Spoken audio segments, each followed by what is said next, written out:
According to a report this week from Maggie Haberman with the New York Times, recently White House aides, tried to talk to Donald Trump about some of his problems, specifically his problems with the polls.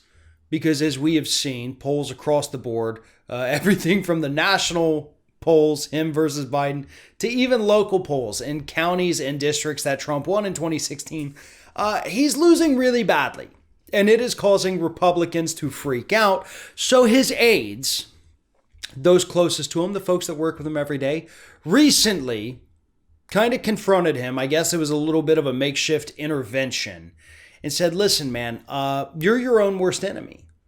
You know, the way you are, I'm sure they probably phrased it better, but you know, the way you are really is off-putting for a lot of people. You're when the looting starts, then the shooting starts. That wasn't so good. Haberman said they mentioned that specifically. To which Trump got angry, snapped at his aides, and he said, "I'm going to be me. I have got to be who I am," were the exact words, I believe.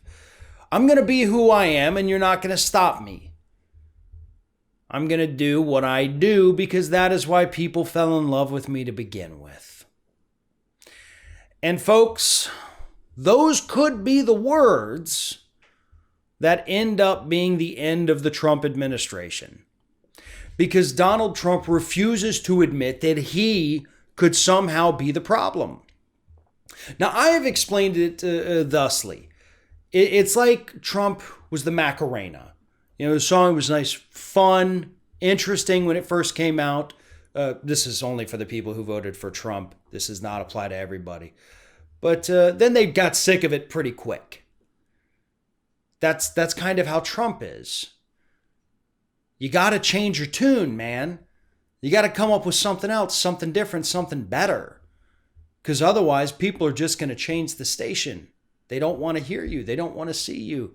They don't want to do all the little dance moves to the Trump.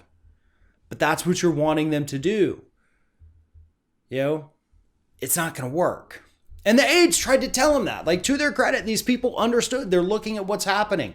They're looking at the numbers. And they're telling him, hey, we kind of like working in the White House, but if you keep acting the way you do, saying the things you're saying, making the situation work, then we're all going to lose our jobs. And I don't think Trump understands this, but it's actually been very, very, very hard for his former aides and staffers to find jobs once they leave the administration, because nobody wants to hire people from the Trump administration. So yeah, I see the concern of these aides. They need this job because it's not going to be easy finding a new one.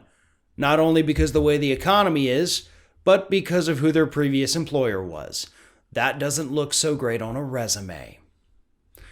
But Trump refuses, and again, snaps at his staff. And according to Haberman, Trump is acting trapped and defensive, and his self-destructive behavior has been so out of step for any incumbent in an election year that many advisors wonder if he is truly interested in serving a second term. That's the conclusion that the aides made after this confrontation that did not go very well.